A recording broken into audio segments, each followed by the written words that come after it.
What's wrong with you? You got a few hours?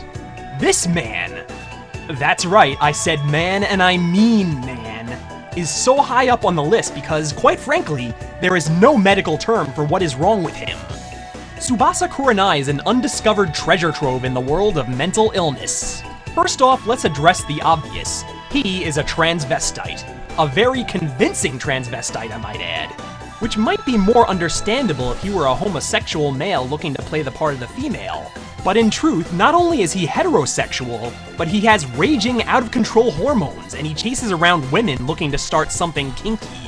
Never does it enter Tsubasa's broken cerebrum that his female roleplay acts as his greatest deterrent to finding true love. And if by some twisted stroke of luck he did find someone willing to put up with his shtick, he cannot stay faithful. Like a bee pollinating every bud it sees, Tsubasa targets a new woman every other second and can fall in love without even knowing her. Now, many of us may not understand the ways of the transvestite, but I'm willing to push all of that to the side. It could be the byproduct of a less than fulfilling childhood.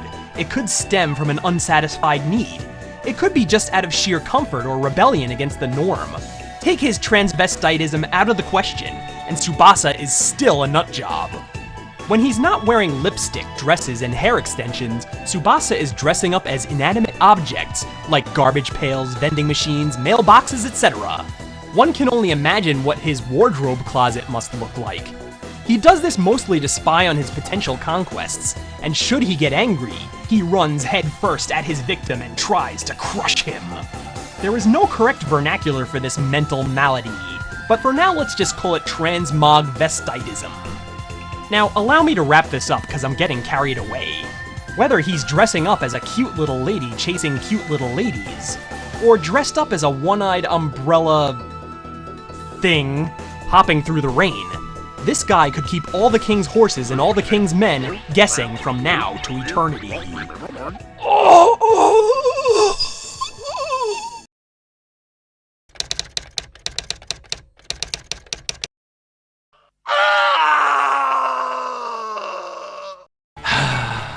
Where do I begin with this man?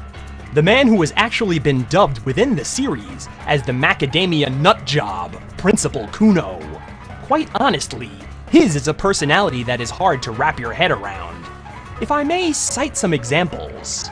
He abandoned his 2 children for 3 years to enjoy a life of luxury in Hawaii. As principal of Furinkan High, he expects students to worship him like an idol. He had statues of his own likeness erected and placed throughout the school. He rebuilt the school gymnasium to resemble a beach in Maui, complete with ocean and sea life. He once dressed up as a lobster. He once dressed Akane up as a duck and pushed her into a swimming pool with a great white shark. He once hired a teacher to intentionally start riots amongst the students. One time, he dressed up as Santa Claus and stole toys and gizmos from Furinkan High students! I can go on, but this would only prove to reiterate my main point. There are no words for what is wrong with Principal Kuno. He is simply gone. He may not be Ranma's strongest enemy. He may not be the smartest. His greatest weapon is his zippy hysteria and unpredictability. His craziness is his crutch to lean on, and he revels in it 24/7. The headmaster may sum it up this way. Yeah! This big gahuna be one cuckoo keke. And you know what me says, you know what me says, me be one number 3 on the big list, yeah. Pick me up, Foxy Night Game. Aloha, everybody!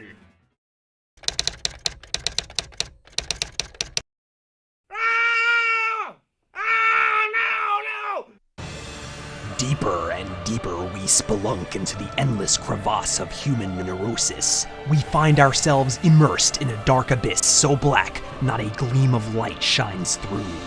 Welcome to the intellectual corkscrew that is Sankichi Yorikishi. He differs from the others on this list, in that 90% of the time he hasn't a clue exactly where he is. Sankichi is an idiot savant in the complex game of shogi, an activity which dominates every facet of his life.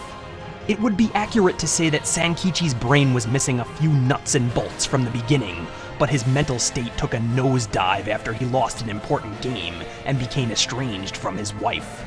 Since then, he has become a deranged vagabond on a self-fulfilling quest for revenge. Himself an expert in battle shogi, He lays down challenges to random dojos to reclaim his dignity. A dignity he chases while wearing a ridiculous costume which robs him of any semblance of dignity. Sankichi's deprived mind has a tendency to play tricks on him. He often hallucinates, bamboozling himself into seeing his alienated wife in every woman he lay eyes upon. Under this delusion, Sankichi is known to unintentionally kidnap women, and in battle shogi he will protect his erroneous wife from her rescuers with the ferocity of a pit bull and the strategic plotting of a war general. It is a good thing Ranma Saotome's encounter with this man was a brief one, for prolonged game time with this loon may just end with he dragging you down into the deep dark depths, where there is no up, no down, no left, no right, and no return.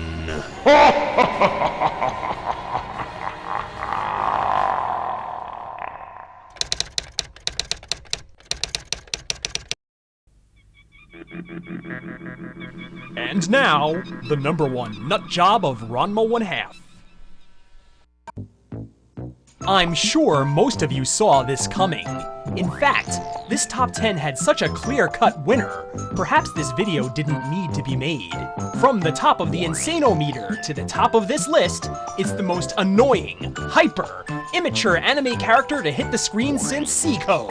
It's Azusa Shiratori. One half of Koholt's High's golden pair, Azusa is a whirling dervish of destruction on the ice, and a nightmare everywhere else. When it comes to personalities, she is a vomit. She is a bundle of energy in constant motion. One cannot take her out in public without constantly having to restrain her. To say she acts like a 2-year-old would be an insult to 2-year-olds. Her behavior is just plain deplorable, and it cannot be explained. In a non-stop state of running and screaming, with mad offensive flurries of flailing limbs, Azusa will steal cute little knickknacks to add to her overflowing collection. She would bludgeon a small child to get his lollipop.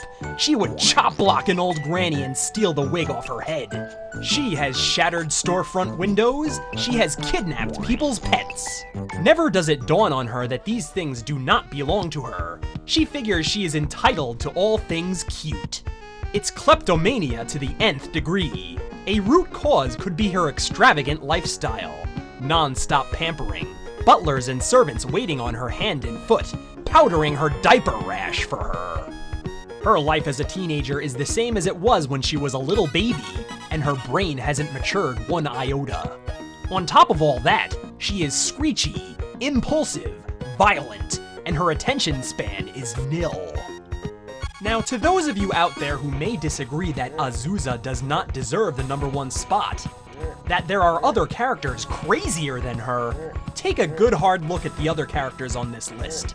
As nutty as they are all capable of engaging in somewhat intelligible conversation. Could you ever, in your wildest dreams, picture Azusa carrying on a conversation? Or saying something intelligent, for that matter? I rest my case. Azusa Shiratori, you are, without contention, the biggest nut job of Ranma 1/2. Take a bow.